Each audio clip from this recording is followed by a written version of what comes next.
Hello friends, नमस्कार। कैसे हैं आप लोग? आई होप कि आप लोग बहुत अच्छे होंगे। और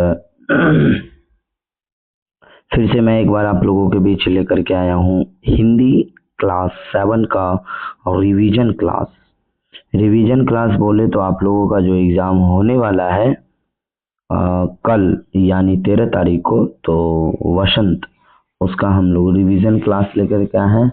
वसंत है, ध्रुवा है, तो बहुत सारे बच्चों के मन में ये डाउट रहता है कि सर कहाँ कहाँ से क्वेश्चन आते हैं, तो मुझे तो पता नहीं और काफ़ी प्रॉब्लम होती है।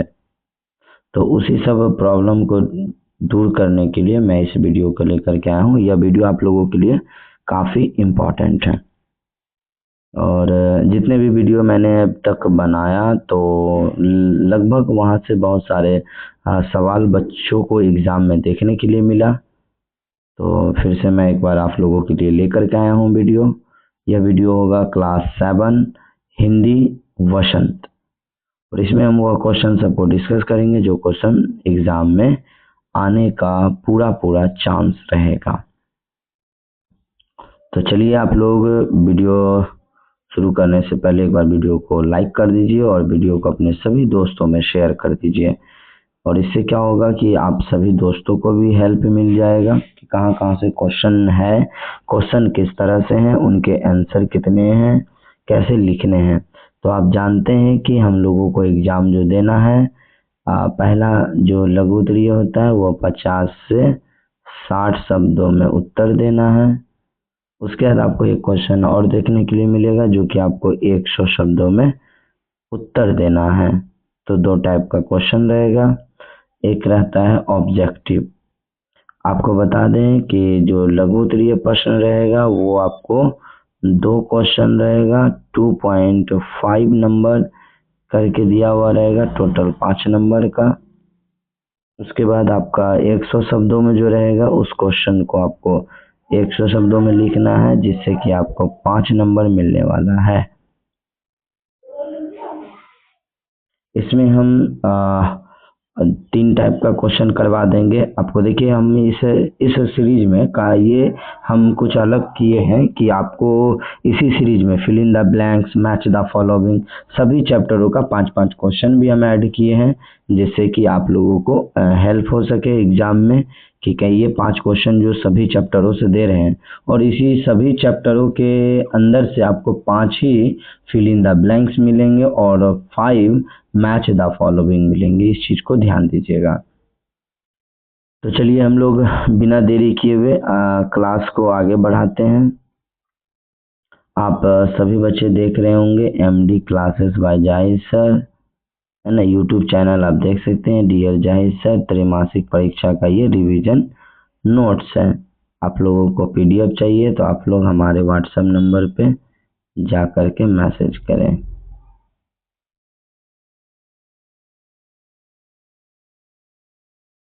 इक्यानवे 13 14 61 63। ओके, वीडियो को पूरा देखिएगा, बहुत मजा आने वाला है। बहुत सारे सवाल आपको इसमें देखने के लिए मिलेगा। चलिए, हम लोग फटाफट अब आगे बढ़ते हैं।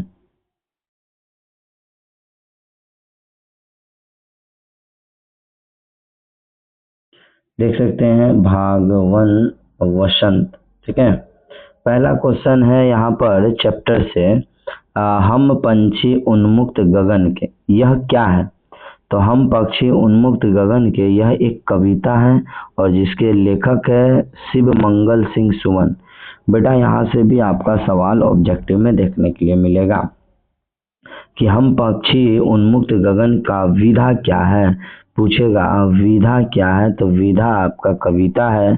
लेखक कौन है? तो लेखक हमारे लेखक, याद रखिएगा, लेखक जो है वो शिव मंगल सिंह सुमन जी हैं। इस क्वेश्चन को आपने पढ़ लिया कि पक्षी उन्मुक्त रहकर अपनी कौन कौन सी इच्छाएं पूरी करना चाहता है।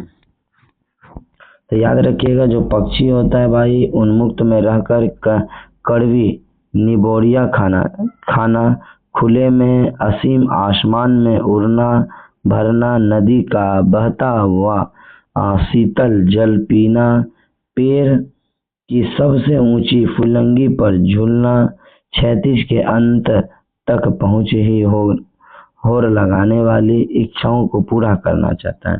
देखिए ये सारा उन्मुक्त पवन मतलब पक्षी जो होता है वो अपने आकाश में घूम करके भी क्या क्या चीजों का मतलब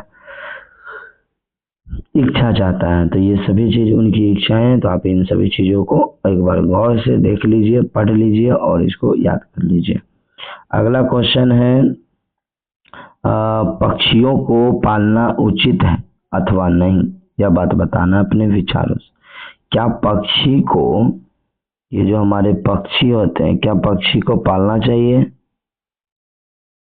पक्षी को पालना चाहिए या अथवा नहीं पालना चाहिए, ये चीज बताना है। नहीं, ठीक है, ये चीज ध्यान में रखना है। तो याद रखिएगा हमारे विचार से पक्षियों को पालना बिल्कुल भी उचित नहीं है, क्योंकि ईश्वर ने उन्हें उड़ने के लिए पंख दिया है। स्वतंत्रता है कि उनका प्राकृतिक अधिकार है। पिंजरे में बंद करके उनकी आज़ादी छीन लेते हैं, जिससे उनकी स्वाभाविक उड़ान और खुशी नष्ट हो जाती है। जी हाँ, पक्षी को नहीं पाला जाता है, और पक्षी को बहुत सारे लोग पालते हैं, लेकिन पालने के बाद क्या है कि उसे आप पिंजरों में बंद करके रख देते हैं, तो उनकी जो ख्वाहिशें होती है, चाहत होती है, और जो उनकी आज़ादी होती है वो कहीं ना कहीं बंद हो जाते हैं। तो इसी का इस क्वेश्चन का श्रेय यही निकलता है कि पक्षियों को नहीं पालना चाहिए बिल्कुल। उनको अपने आज़ादी में जीना चाहिए, वो प्राकृतिक अधिकार है उनके ऊपर, वो पिंजरे से बाहर होना चाहिए, है ना। तो ये क्वेश्चन नंबर हमारा 2 था। चलिए आगे बढ़ते हैं।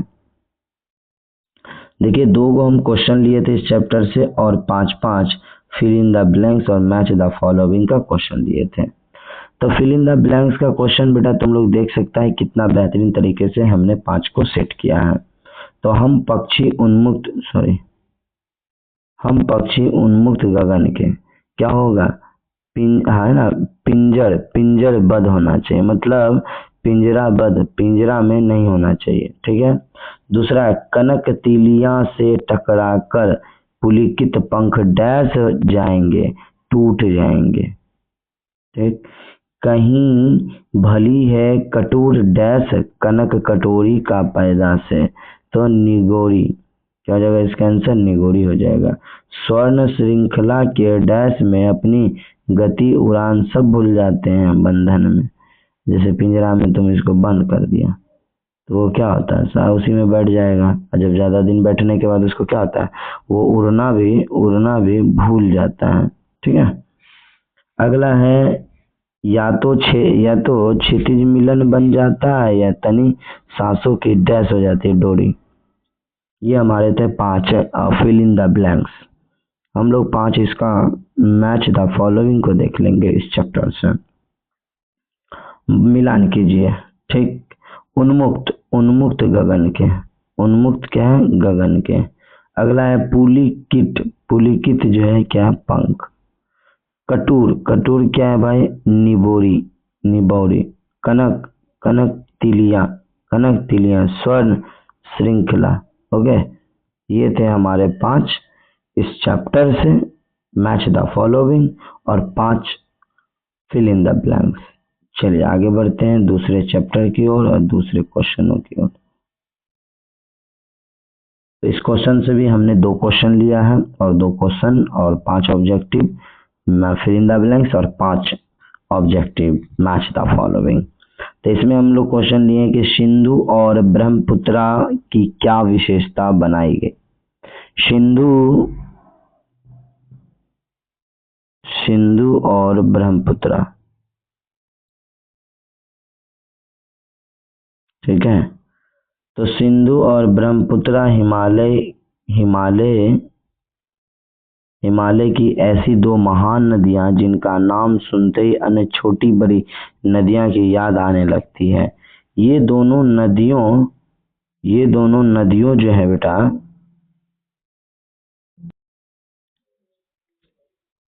देख सकते हैं 2 नदियों का तो ऐसी होती है सिंधु और ब्रह्मपुत्र की नदियाँ, जिनके नाम सुनते ही छोटी बड़ी नदियों की याद आने लगती है। दोनों नदियों दयालु हिमालय के पिघले हुए दिल की एक एक बूंद से निर्मित हुई है। इनका रूप अत्यंत विशाल है और ये पवित्र और मनमोहक, और समुद्र समुद्र भी इनका हाथ थामने में खुद को भाग्यशाली समझता है। आप जानते हैं। चलिए आगे बढ़ते हैं। क्वेश्चन नंबर में है कि काका कालेलकर नदियों को लोक माता क्यों कहा था? लोक माता क्यों कहा था? तो काका कालेलकर ने नदियों को लोक माता इसलिए कहा है क्योंकि नदियां आदि काल से ही मानव जाति के कल्याण के लिए माता के समान ममताई और जीवनदायिनी रहा है। वे अपने जल में खेतों की सिंचाई, प्यास बुझाती है, मानव सभ्यता का भरण पोषण करता है बिना किसी भेदभाव करते हुए। ये कौन? नदियां, जल, ये सभी चीज। चलिए हम लोग आगे बढ़ते हैं फिल इन द ब्लैंक्स की ओर। कहाँ भरेंगे बेटा? फिल इन द ब्लैंक्स आपके सामने में है, आप देख सकते हैं। फिल इन द ब्लैंक्स में 5 क्वेश्चन और मैच द फॉलोइंग में 5 क्वेश्चन। ये हिंदी से लिया गया क्वेश्चन है। ये भी वसंत का चल रहा है क्लास, वसंत का क्लास चल रहा है बेटा, क्लास 7 का वसंत का। देखिए फिल इन द ब्लैंक्स में बोलता है कि अभी तक मैंने उन्हें डैश से देखा है, दूर से देखा है। अभी तक मैंने दूर से देखा था। हिमालय के कंधे पर चढ़े तो वो कुछ और हिमालय के कंधे पर चढ़े तो कुछ और डैश के सामने थी, रूप के सामने थी। हिमालय के कंधे पर चढ़े तो वे कुछ और रूप, है ना, कुछ और रूप, क्या बोलता है, कुछ और रूप में चढ़े थे। काका कालेकर ने नदियों को डैश कहा, लोक माता कहा।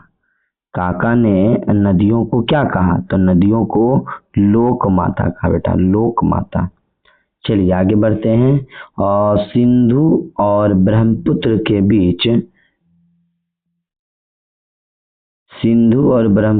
बीच अनेक डैश नदियां बहती है, छोटी बड़ी नदियां बहती हैं। समुद्र को बहुत डैश माना गया है, बहुत डैश माना है। जो उसने हिमालय की बेटियों के साथ थामा था, सौभाग्यशाली कहा गया है। समुद्र को डैश बहुत माना गया है, मतलब भाग्यशाली माना गया है। अभी आपको पीछे लघु उत्तरीय क्वेश्चन में हम बताए थे कि समुद्र भी जो है इन दोनों नदियों को, ब्रह्मपुत्र, चलिए हम लोग देख लेते हैं अगला मैच द फॉलोइंग का थोड़ा सा क्वेश्चन। देखिए सही मिलान करने वाला में बोलता है सम्भ्रात क्या था भाई? महिला थी। चंचल कौन था भाई? तो नदियां था। समतल कौन था भाई? तो आंगन था। घना क्या था भाई? तो घना जो है जंगल था। मूसलाधार क्या होता है? तो मूसलाधार वर्षा होता है। तो आप ध्यान दीजिएगा, यहाँ से आपका 1 से 2 क्वेश्चन देखने के लिए मिलेगा, पीछे वाले से 1 क्वेश्चन देखने के लिए मिलेगा। तो ओवरऑल 5 चैप्टर है, तो पांचों में से जो है आपको एक। चलिए आगे बढ़ते हैं हम लोग। अब क्वेश्चन देख लेते हैं तीसरा चैप्टर का। जी तीसरा चैप्टर भी आपका बहुत बेहतरीन है, जिसका नाम है कठपुतली। क्या नाम है बेटा? कठपुतली नाम। तो हम लोग तीस चीज को ध्यान देना कि कठपुतली जो है यह विधा क्या है? इसकी विधा, तो कठपुतली एक कविता है। और कठपुतली के लेखक कौन है? तो भवानी प्रसाद मिश्रा जी। भवानी प्रसाद मिश्रा जी जो है ये कठपुतली के लेखक हैं, रचिकेता हैं, ये चीज याद रखना। कठपुतली क्या था? तो कठपुतली क्या था? तो कठपुतली हम लोगों का एक कविता है। तो कठपुतली को गुस्सा क्यों आया, बताइए आप लोग कि ये जो कविता आपने पढ़ा इसमें कठपुतली को गुस्सा क्यों आया। तो याद रखिएगा, कठपुतली को गुस्सा इसलिए आया क्योंकि वह चारों तरफ से धागों के, कठपुतली जो होता है बेटा, ये ध्यान देना, इस तरह का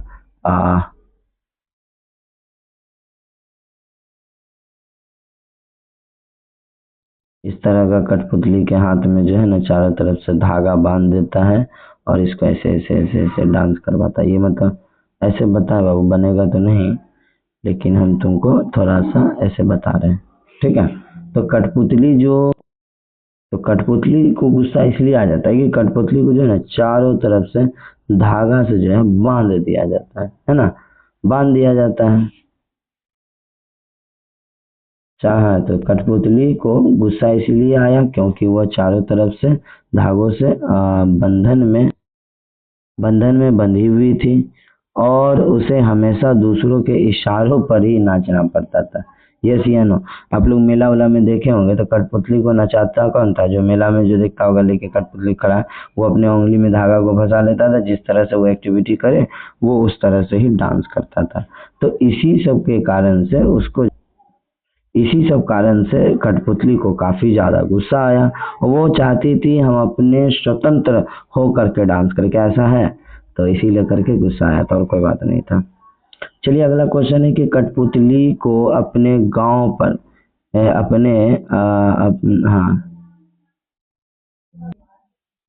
कठपुतली को अपने पाँव पर खड़ी होने की इच्छा है, लेकिन वह क्यों नहीं खड़ी होती है।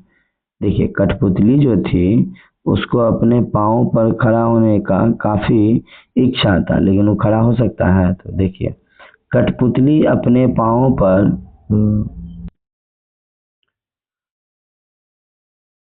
कठपुतली अपने पाँव पर खड़ी होना चाहती है, लेकिन जब उस पर अन्य भी कठपुतलियों की स्वतंत्रता जिम्मेदारी आती है तो वह डर जाती है। उसे लगता है कि बिना सहारे उसे उठाया गया कदम मुसीबत न बन जाए। इस चीज को ध्यान देना है, ठीक है। तो काफी प्रॉब्लम था उनको।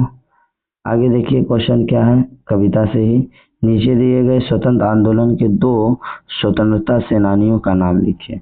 अब बताना है 1800 अब जो है 1857 का जो क्रांति हुआ था बेटा, सुना होगा चर्बी वाला कारतूस का नाम, ठीक है। तो 1857 में जो क्रांति हुआ था उसमें सेना का नाम बताइए, 2 सेना का नाम।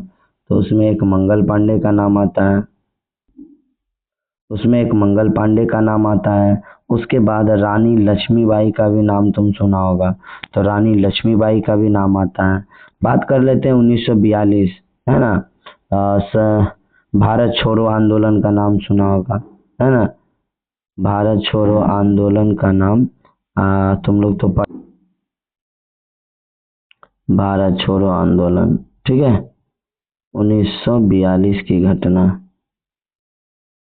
तो इसमें जो है 1942 वाला घटना में महात्मा गांधी और सुभाष चंद्र बोस साहब 2 हमारे स्वतंत्रता सेनानी का नाम है। चलिए आगे बढ़ते हैं हम लोग अब, फिल इन द ब्लैंक्स। तो इसमें भरने के लिए मिलेगा, क्वेश्चन मिलेगा, बनाइए। याद रखिएगा 1857 में जो क्रांति हुआ था उसका 2 सेनानी, तो मंगल पांडे और रानी लक्ष्मीबाई। 1942 में 2 रख लीजिए, महात्मा गांधी, सुभाष चंद्र बोस। आगे बढ़ते हैं हम लोग, fill in the blank. Fill in the blanks इस कठपुतली से ही बात किया गया है। फिल इन द ब्लैंक्स में इस कठपुतली से सवाल किया गया है, कठपुतली से, कि कठपुतली गुस्से से उबली बोली ये क्यों मेरे पीछे आगे है, मेरे पीछे आगे, ये क्या है, तो ये धागे हैं भाई, ये धागे हैं, इन्हें तोड़ दो, मुझे मेरे डैश पर छोड़ दो, मुझे मेरे पाँव पर छोड़ दो। फिल इन द ब्लैंक से मिलेगा तो ये भरना। देख लीजिए फिल इन द ब्लैंक्स आपके लिए यहाँ से काफ़ी इम्पोर्टेंट है, याद रखिएगा। आप ये सारे फिल इन द ब्लैंक्स, सारे मैच द फॉलोइंग आप कर लेते हैं तो आपको यहाँ से सारे क्वेश्चन को देखने के लिए मिल जाएगा। ठीक है, चलिए आगे बढ़ते हैं हम लोग। सुनकर बोली और कठपुतलियाँ की बहुत डैश हुई, बहुत दिन हुई। कठपुतलियों की बोली हुई बहुत दिन हो गया। आगे बढ़ते हैं। हमने अपने मन के डैश छुए बहुत दिन बीत गए। छंद, छंद जो होता है उसके उसका जो मन होता है ना, उसके छंद को जो है ना बहुत दिन हो गए, जैसे उसकी इच्छा, इच्छा जो होता है उसके बारे में बोलता है। चलिए आगे बढ़ते हैं। मगर डैश है ना, मगर डैश कठपुतली सोचने लगी, ये डैश ये अच्छी इच्छा मेरी मेरे मन में जगी, पहली बार जगी। आगे देख लेते हैं हम लोग। Match the following, match the following में बोलता है गुस्से से उबली कौन, तो पहली कठपुतली, पहली कठपुतली। पाँव पर छोड़ने के लिए कहा और आत्मनिर्भर होना है। पाँव पर मुझे छोड़ दो और आत्मनिर्भर मैं हो जाऊंगा। मन के छिंद मतलब खुशी की गीत था, खुशी की गीत, इच्छा है तो खुशी हुआ। धागे तोड़ना स्वतंत्र की चाह था, इसका स्वतंत्रता की चाह था। ठीक है, चलिए आगे बढ़ते हैं हम लोग। चैप्टर नंबर 4, चैप्टर नंबर 4 में है बेटा मिठाई वाला। मिठाई वाला का विधा क्या है, तो कहानी है। और इसके लेखक कौन है, तो भगवती प्रसाद वाजपेयी, भगवती प्रसाद वाजपेयी जी के द्वारा ही यह कहानी लिखा गया, मिठाई वाला। मिठाई वाला का विधा क्या है, तो यह एक कहानी है। आगे बढ़ते हैं हम लोग। मिठाई वाला अलग अलग चीजें क्यों बेचता था, वह महीनों बाद क्यों आता था, इन सब बातों पर हम लोग करेंगे। ये हमारा क्वेश्चन था, मिठाई वाला अलग अलग चीजें क्यों बेचता था, वह महीनों बाद क्यों आता था, यही सब चीज को जानेंगे। तो याद रखना, मिठाई वाला अपने खोए हुए बच्चों की झलक गली के बच्चों में देखना आता था। वह अलग अलग चीजें इसलिए बेचता था ताकि बच्चे एक ही चीज एक ही चीज से रूबरू ना जाए और हर बार नई आकर्षण के साथ आए। वो महीने बाद इसलिए आता था क्योंकि उसे नई चीजें तैयार करने और उत्सुकता बनाए रखने में समय लगता था। देख लीजिए बेटा, इतना अच्छे तरीके से हमने क्वेश्चन को यहाँ पर बैठ के बनाया है, जो कि आप लोग यह भी देखिएगा कि यह सारा का सारा क्वेश्चन आपको अच्छे से पढ़ते हैं तो आपको एक बार में समझ में आ जाएगा। एकदम जितना सरल भाषा हो सके उस भाषा को इसमें यूज किया गया है। ठीक है, आप अच्छे तरीके से इसे 1 से 2 बार पढ़ लीजिएगा ना, लिख लीजिए। सभी को, जितने भी बच्चे हैं सभी को कहना है कि नोट डाउन कर लीजिए। आपके पास समय है तो आप नोट डाउन कर लीजिए, सभी क्वेश्चन को पढ़ लीजिए। ऐसा नहीं कि इसी एग्जाम में सिर्फ हेल्पफुल होगा, आने वाले एग्जाम में भी आप लोगों को यहाँ से काफी मदद मिलने वाला है, इस चीज को ध्यान दीजिएगा।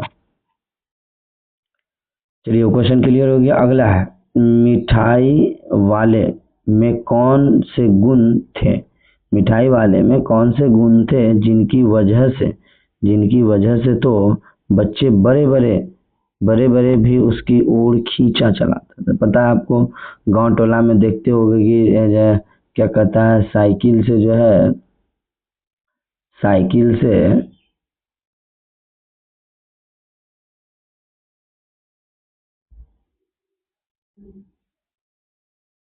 साइकिल से जो आता है सन पापड़ी बेचने वाला, आप देखते होंगे यहाँ पर छोटा सा डब्बा में सन पापड़ी रखा रहता है। और उसके बाद देखो बच्चों लोगों की दौड़, है ना, बच्चे लोग कैसे दौड़ते हैं उनके पीछे और आकर्षित कर देते हैं। गाँव में अक्सर यह सब चीज देखने के लिए हमें मिलता है। मिठाई वाले की आवाज अत्यंत मधुर और सुरीली थी। वह बच्चों से बहुत सी बात करता था, बहुत प्यारा सा बात करता था कभी गुस्से नहीं करता था और बहुत ही सस्ते दामों में चीजों को बेचता था। आ, उसका यही उसका यही आत्मीय और धैर्यवान व्यवहार सबको आकर्षित करता था। याद रखना, पूछा था क्या कि बच्चों को वो अपने ओर कैसे आकर्षित करते थे, कैसे खींचे चले आते थे बच्चे उनकी ओर। तो सीधा कहना है कि मिठाई वाले जो थे बहुत अच्छे व्यक्ति थे, बहुत शांत मिजाज के थे, बच्चों से बहुत प्यार करते थे और वो बच्चों से कभी गुस्सा नहीं करते थे और कम सस्ते दामों में सभी बच्चों को जो है वो सामान देने का प्रयास करते थे। उनके पास बहुत ही आकर्षित और धैर्य था। अगला क्वेश्चन हम लोग देख लेते हैं। खिलौने खिलौने वाले, है ना, खिलौने वाले के आने पर बच्चों की क्या प्रतिक्रिया थी, है ना। खिलौने वालों के आने पर बच्चों की क्या प्रतिक्रिया थी बताइए। तो भाई खिलौने वाले जब आते थे तो बच्चे पता है कितने मस्ती से उनकी ओर जाते थे, है ना। तो खिलौने वाले की सुरीली आवाज सुनते ही बच्चे अपनी शुद्ध बुद्ध खो बैठते थे और वे अपनी खेल कूद, पार्क और यहाँ तक कि चप्पलें भी छोड़कर बेटा उसकी तरफ दौड़ दौड़ पड़ते थे और उसे चारों तरफ से घेर लेते थे। जैसे आया गाड़ी लेके सब लोग घेर लिया, इधर से इधर से इधर से इधर इधर सब। अंकल अंकल अंकल अंकल करते करते उसको परेशान कर देता था। बेटा इस चीज को ध्यान देना है, इस लाइन को लिख लेना है और याद कर लेना है। रोहिणी रोहिणी को मुरली वाले के स्वर से खिलौने वाले का स्मरण क्यों आया। रोहिणी के मुरली वाले स्वर से खिलौने वाले का स्मरण इसलिए हो गया क्योंकि दोनों की आवाज में वही अनोखी मिठान, गाने का ढंग और बच्चों को रिझाने का कला बिल्कुल एक जैसी थी। मतलब कहने का मतलब है कि भाई मिठाई वाला जो आता था उसका आवाज, खिलौना वाला का आवाज, दोनों का इतना सुरीली आवाज और इतनी अच्छी मिठास थी कि बच्चों को क्या बताएं। चलिए आगे बढ़ते हैं। क्वेश्चन आप देख लिए, क्वेश्चन लिख लिए। सभी बच्चे वीडियो को लाइक करिए, चैनल को सब्सक्राइब कीजिए और अपने दोस्तों में शेयर कीजिए। हम लोग चैप्टर 4 पढ़ रहे थे। चैप्टर 4 का अब हम लोग fill in the blanks, match the following देख लेते हैं। फिल इन द ब्लैंक्स में क्या है भाई, वह बहुत ही डैश स्वर के साथ गलियों में आता था, मधुर स्वर के साथ गलियों में आता था। देख लीजिए यहाँ एकदम बहुत अच्छे क्वेश्चन है। बच्चे पुलिकत हो उठते हैं और डैश का कदम पूछने लगते हैं, खिलौने का दाम पूछने लगते हैं। मुरली वाला केवल डैश पैसों में मुरली बेच रहा था, 2-2 पैसों में मुरली बेच रहा था। रोहिणी ने मुरली वाले का डैश सुना तो वह तुरंत समझ गए, स्वर सुना। क्या सुना भाई, स्वर मतलब आवाज सुना, उसका आवाज सुना, याद रखिएगा। क्या सुना बेटा, तो आवाज सुना। आगे बढ़ते हैं। मिठाई वाले के पास सुंदर और आकर्षक रंग बिरंगे मिठाइयाँ थी, रंग बिरंगे मिठाइयाँ थी, सही। आगे बढ़ते हैं। खिलौने वाले एक विचित्र मधुर गान था भाई। चुन्नू मुन्नू, अरे मुन्नू रे बाबू, चुन्नू मुन्नू रोहिणी के बच्चे थे। चुन्नू मुन्नू किसके बच्चे थे, रोहिणी के। मुरली जो था वो 2-2 पैसों की कीमत पर सामान को बेचता था। मिठाई का मिलान करिए ना, रंग बिरंगे मिठाई थी, खट्टी मीठी गोली मिठाई थी। विजय बहादुर भाई बच्चों के पिता थे। विजय बहादुर कौन थे, बच्चों के पिता। चलिए कोई चैप्टर नंबर हम लोग 5 देखते हैं। चैप्टर नंबर 5 में बोलता है पापा खो गए। अरे भाई पापा खो गए क्या है, या एक नाटक है। विजय तेंदुलकर ने बनाया था, विजय तेंदुलकर। इसके रचिकेता कौन है, तो विजय तेंदुलकर इनके रचिकेता है। इस चीज को ध्यान देना है। नाटक में आपको सबसे बुद्धिमान और पात्र कौन लगा, इस नाटक में पापा खो गए। इसमें बताना है कि सबसे बुद्धिमान पात्र कौन सा लगा। नाटक में हमें सबसे बुद्धिमान पात्र कौवा लगा, क्योंकि उसने ही सबसे पहले लड़की को उठाने वाले दुष्ट आदमी को देखा था, सचेत किया और लड़की को उसके घर पहुंचाने के लिए पापा खो गए पोस्टर लगाने की चतुर योजनाएं बनाए, है ना। तो इसमें मुख्य कौन था भाई? कौवा। अगला क्वेश्चन देखिए, आप लोग इसको लिख भी लीजिए, है ना, लिखते भी चलिए। देखिए जब हम लास्ट में इसको इरेज कर देते हैं, फ्रेश हो जाता है, आप इसका स्क्रीनशॉट लेके लिख लीजिए फटाफट, या वीडियो को यहीं पे पॉज करके फटाफट लिख लीजिए। देखिए, पेड़ और खंभे में दोस्ती कैसे हुई? पेड़ और खंभे में,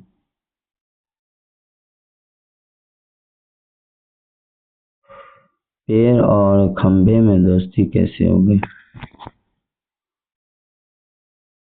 शुरुआत में खंभे अकड़ में रहता था, पेड़ से बात नहीं करता था, लेकिन एक रात जब भारी तूफान और बारिश आई तो खंभे पेड़ के ऊपर गिरने लगा।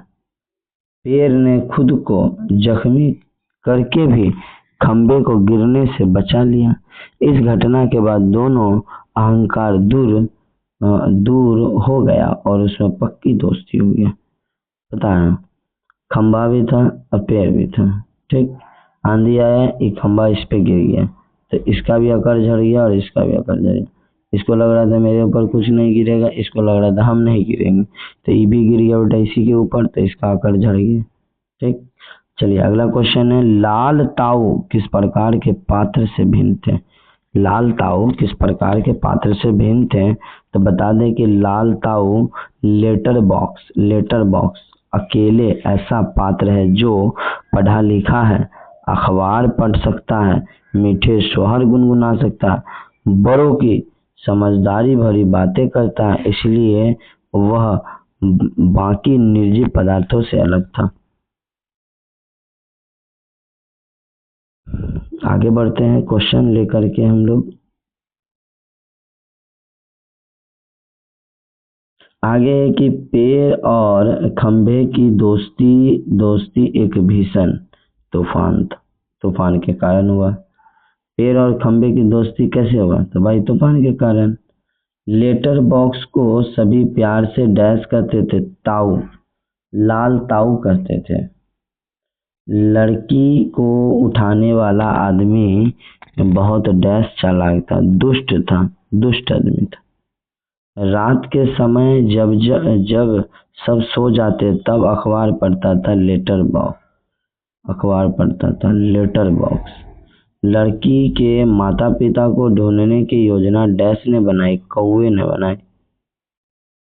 चलिए अब आ जाते हैं मैच द फॉलोइंग। ताऊ लेटर बॉक्स, पढ़ा लिखा था। ताऊ कौन था भाई? तो पढ़ा लिखा लेटर बॉक्स। खंभा लोहे का हमेशा सीधे खड़ा रहने वाला जो था खंभा, वही। पेड़ कौन था भाई? तो ममतामयी और छाया देने वाला दोस्त था पेड़। कौवा भाई रात को जागने वाला चतुर योजनाकार था। कौवा जो था काफी चतुर योजनाकार था। पोस्टर लड़की के नाचने की मुद्रा में पोस्टर था। चलिए कंप्लीट हो गया फिल इन द ब्लैंक्स भी हम लोगों का चैप्टर 5 का। चैप्टर 6 को एक बार देख लीजिए, यहाँ से आ जाए तो। चैप्टर 6 में हमने दो क्वेश्चन एक ही के अंदर सारा क्वेश्चन को लिया है। तो बोलता है शाम एक किसान क्या भाई? तो एक कविता है और सारेश्वर दयाल सक्सेना ने इसको लिखा है। तो शाम का दृश्य अपने घर के छत या खिड़की से देखकर बताइए कैसा लगता है। शाम कब से शुरू हुआ? तो शाम लगभग 4:30 बजे आसमान में लाली छाने के साथ शुरू हो जाता है, ठीक है, याद रखिएगा। आगे आते हैं, तब से लेकर सूरज डूबने में कितना समय लगता है? शाम की शुरुआत से लेकर सूरज के डूबने तक में हाँ भाई कितना है?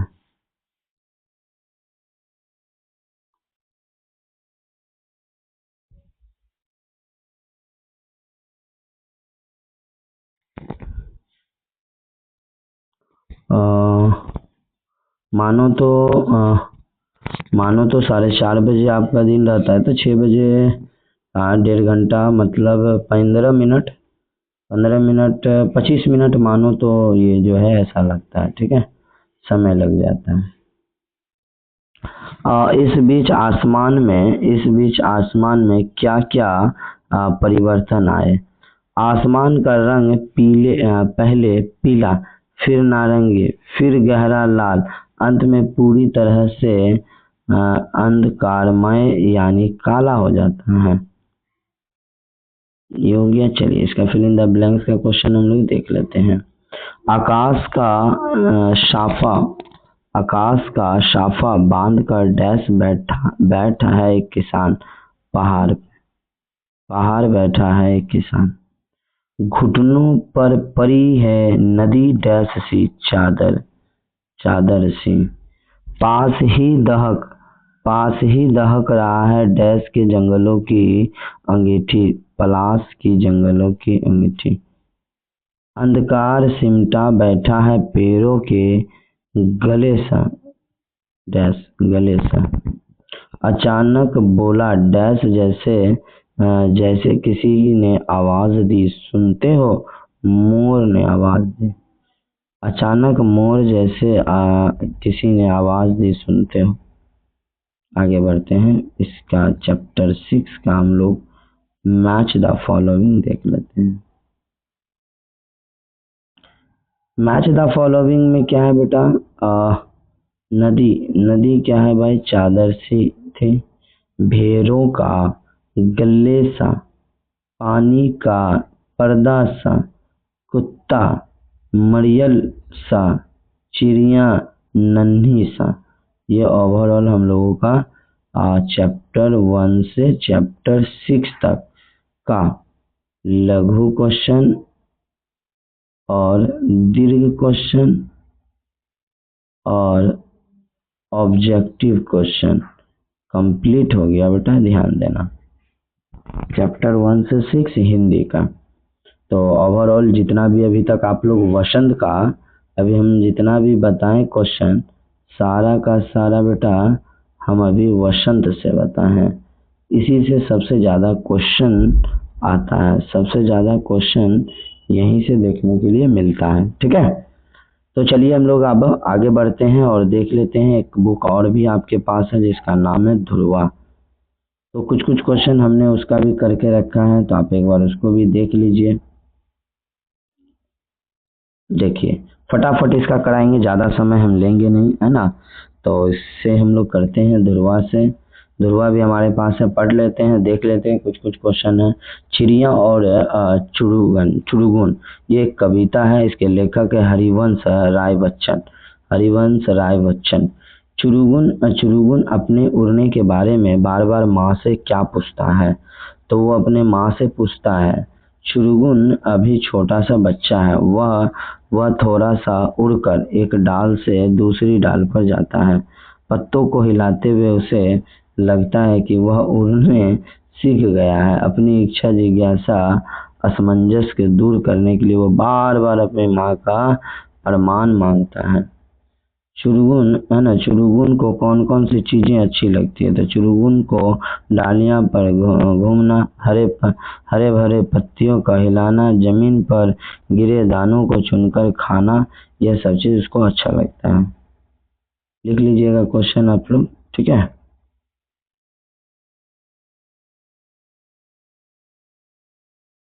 क्या बोलता है? छोड़ घोंसला बाहर आया, देखी डालियां देखी बात। किरण का जो मेला है उसे देखकर चुड़गुन डैश होता है, अचंभित हो जाता है। माँ कहती है अभी ना आया तुझको डैश उड़ान, उड़ान नहीं आया। खाने चुगने के लिए चुड़गुन धरती के डैश दाने को खाते हैं।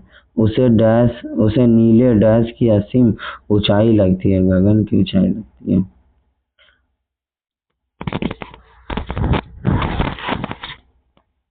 छोड़ घोंसला बाहर आया, डाल से डाल पर पहुंचा, धरती पर दाने चुगा, माँ का उत्तर अभी न आया उड़ान, चुड़गुन चिड़िया का बच्चा।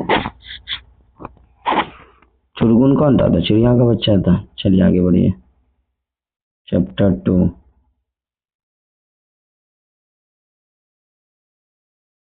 चैप्टर 2 में बोलता है सबसे सुंदर लड़की। कहानी है भाई विष्णु प्रभाकर जी का। विष्णु प्रभाकर जी का सबसे सुंदर लड़की, ये जो है कहानी है।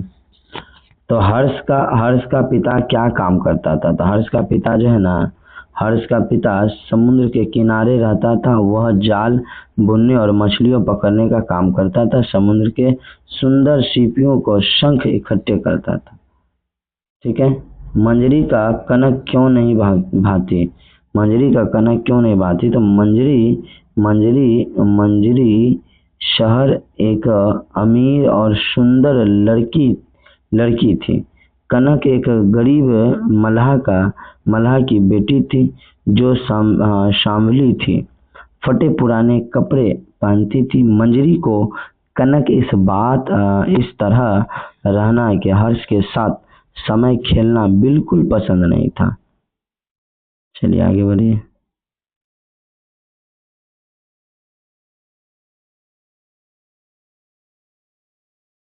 मंजरी ने कनक को अपना खिलौना क्यों दे दिया? जब समुद्र की तूफानी लहरों के बीच मंजरी अचानक डूबने लगी थी, तब कनक ने अपनी जान की परवाह ना करते हुए बहादुरी से तैरकर मंजरी का जान बचा ली। इस उपाय पर कनक ने निस्वार्थ भावना देखकर मंजरी का दिल पिघल गया और उसे कृतज्ञता प्रकट करने के लिए अपना सबसे प्रिय खिलौना कनक को दे दिया। हर्ष का समुद्र के ठीक डैश किनारे था।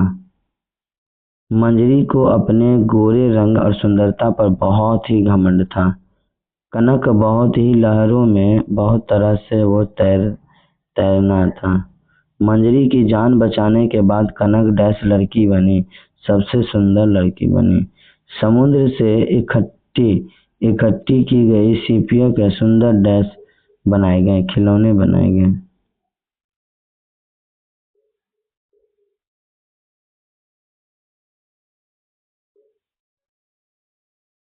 हर्ष कनक का पक्का दोस्त था।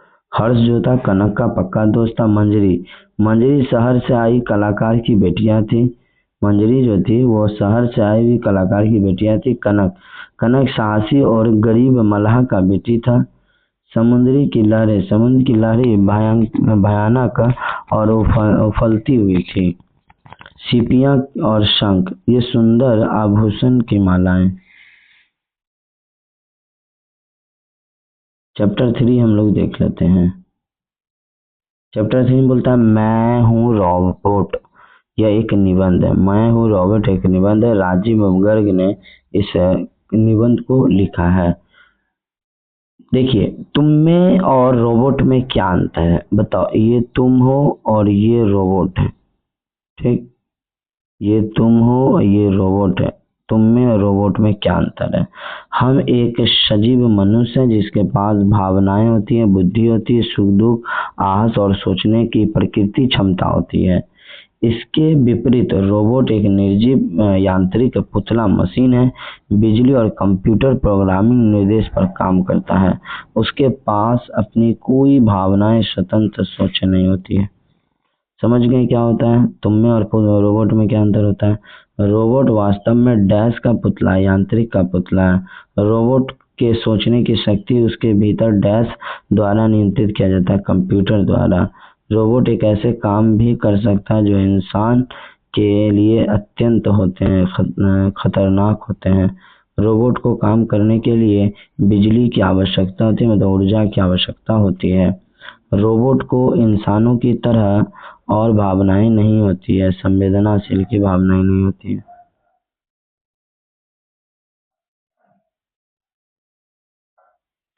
कंप्यूटर कंप्यूटर क्या है, एक मस्तिष्क दिमाग होता है। कैमरा क्या होता है भाई, आंख देखने का काम। माइक्रोफोन क्या होता है, कान सुनने का।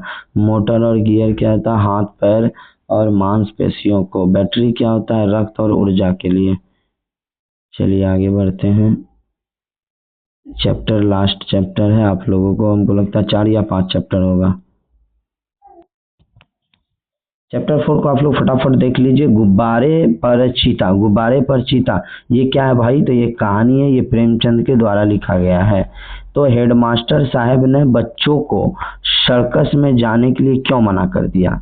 हेडमास्टर साहब सर्कस में जाने के लिए बच्चों को क्यों मना कर दिया। तो हेडमास्टर साहब ने बच्चों को सर्कस जाने से मना इसलिए किया होगा क्योंकि सर्कस में जानवर बहुत ही खतरनाक थे और बच्चों की सुरक्षा को खतरा हो सकता था।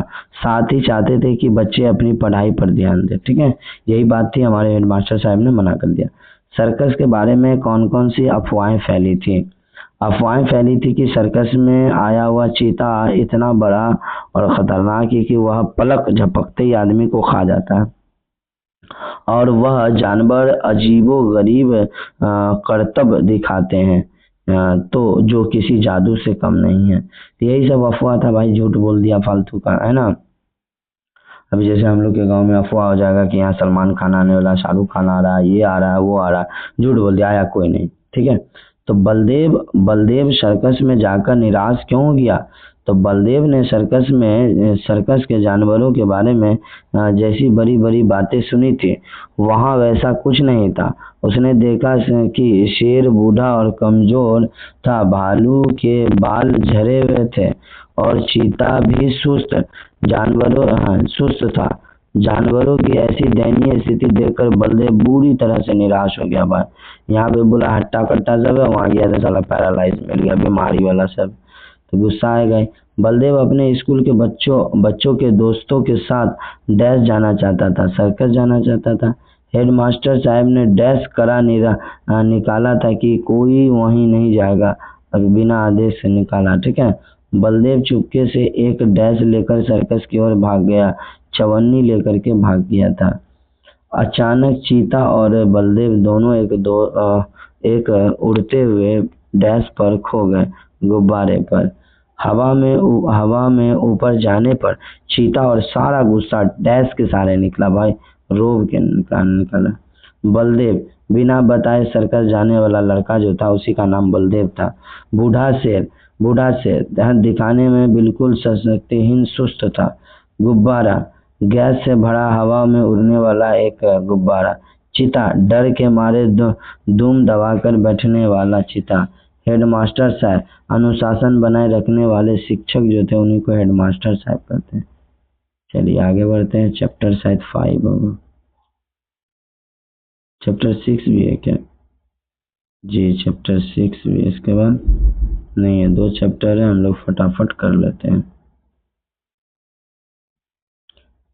थोड़ी धरती पाओ क्या था भाई, कविता था, सर्वेश्वर दयाल सक्सेना साहब के द्वारा था। ठीक है, ये कविता था। कवि बाग बगीचे क्यों लगाना चाहता था। तो कवि बाग बगीचे इसलिए लगाना चाहता था ताकि धरती हरी भरी रहे, पेड़ पौधों पर रंग बिरंगे फूल खिले, पक्षी चहचहाए और वातावरण शुद्ध हो, प्रदूषण मुक्त हो, जिससे आने वाली पीढ़ी को शुद्ध हवा हरियाली मिले। ठीक है, इसीलिए बाग बगीचे लगाना चाहते थे। बहुत दिनों से आप लोग लिख लीजिएगा इस सब को, ठीक है, हम बता देते हैं। बहुत दिनों से सोच रहा था कि थोड़ी पाओ मतलब धरती, धरती पाऊं, उस धरती पर बाग बगीचे जो जाकर लगाऊं। फूल खिले, फूल फल, चिड़ियां बोले, प्यारी डैश खुशबू डोले। आज सभ्यता डैश बनकर पेड़ों को काट रही है, बहसी बनकर। एक एक पत्ती पर हम सब डैश सोते हैं, सपने सोते हैं। वहसी सभ्यता क्या था भाई, पेड़ों की धुआंधार कटाई। चिड़िया भाई मधुर चहचहाट वाले थे। हवा क्या था, शुद्ध प्राण वायु और खुशबू थे। बाग बगीचा हरी भरी धरती श्रृंखला थी। नन्हे बच्चे पेड़ों की तरह मासूम और कोमल होते हैं।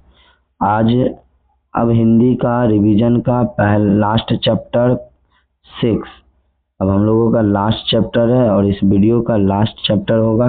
तो आप लोग जब अभी नए नए जुड़े हैं तो आप लोग वीडियो को लाइक कर दीजिए, चैनल को सब्सक्राइब कर दीजिए, वीडियो को शेयर कर दीजिए। गारो गारो क्या था? एक लोक कथा था जो है ना संकलित था।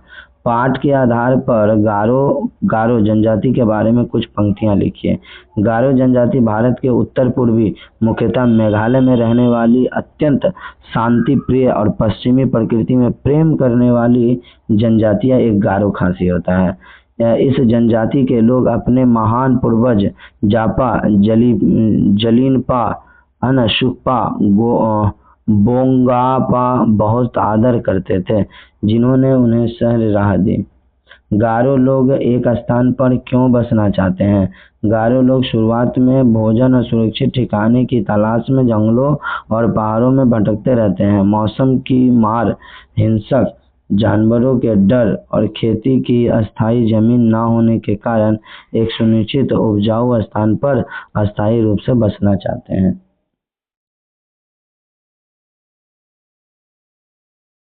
गारो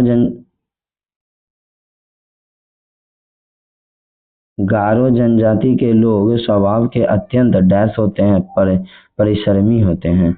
गारो लोग पूर्वज का बहुत सम्मान करते थे, जापा जलीनपा का। कई वर्षों के भटकाव के बाद उन्हें डैश घाटी मिली, सुंदर घाटी मिला। गारो समाज में डैश को बहुत ऊंचा स्थान प्राप्त हुआ। महिलाओं का वे अपनी संस्कृतियां, लोकगीत और डैश को जीवित रखना चाहते थे, परंपराओं को जीवित रखना चाहते थे। चलिए आगे बढ़ते हैं। जापा, ये जो जापा जलीनपा जो था वो गारो जनजातियां के महापुरुष और पूर्वज थे। मेघालय में गारो लोगों का मुख्य निवास स्थान होता है। झूम खेती, पहाड़ों पर की जाने वाली पारंपरिक कृषि को झूम खेती कहते हैं। शांति प्रिय, गारो समाज का मूल स्वभाव ही शांति प्रिय था। लोक कथा पीढ़ियों से सुनी जाने वाली ऐतिहासिक कहानी। ये हमारे थे ओवरऑल चैप्टर। आप देख सकते हैं हमने दोनों बुक को कवर किया है। हमने वसंत है ना, वसंत और ध्रुवा को कवर किया। आपके पास दोनों बुक हैं। हमने दोनों बुकों का क्वेश्चन का डिस्कशन किया और सभी क्वेश्चन को आप लोगों के बीच रखा। हमने इस सीरीज में यह कुछ खास किया कि आप लोगों को फिल इन द ब्लैंक्स और मैच द फॉलोइंग क्वेश्चन भी सभी चैप्टरों से 5-5 क्वेश्चन को इंक्लूड कराया है, क्योंकि आपको 5-5 क्वेश्चन देखने के लिए मिलता है। 5 आपको फिल इन द ब्लैंक्स, 5 आपको मैच द फॉलोइंग और 5 आपको ट्रू एंड फॉल्स देखने के लिए मिलता है। तो हमने दो को तो कवर करा दिया, आपने तीसरा खुद से समझना है जो क्वेश्चन को आपने पढ़ रहा है। ठीक है, तो आप लोग पहली बार वीडियो में आए हैं अभी, तो आप लोग चैनल को सब्सक्राइब कर लीजिए, वीडियो को लाइक कर लीजिए। आप इन सभी क्वेश्चन को आराम से स्क्रॉल करके आराम से लिख लीजिए, है ना। आप लोगों को पीडीएफ चाहिए तो आप लोग कमेंट करिएगा, ठीक है। व्हाट्सएप पे कमेंट कीजिए, वहाँ पर आप लोगों को पीडीएफ मिल जाएगा। पीडीएफ निकलवा लीजिए और आराम से इसको पढ़ लीजिए, ठीक है। तो आई होप कि वीडियो आप लोगों को अच्छा लगा होगा, तो वीडियो को शेयर जरूर करिएगा, है ना, और चैनल को सब्सक्राइब करिएगा। Dear Zahid sir, WhatsApp number 91131461 और 63 है बेटा, ठीक है। एक बार फिर से लिख लीजिएगा। और शाम के 7 बजे हमारा लाइव क्लास चालू हो जाता है। इस क्लास के माध्यम से आप लोगों को हम सारा रिवीजन करवाते हैं। तो चलिए फिर मिलते हैं नेक्स्ट वीडियो में, और नेक्स्ट एग्जाम के लिए आपको बेस्ट ऑफ लक। धन्यवाद।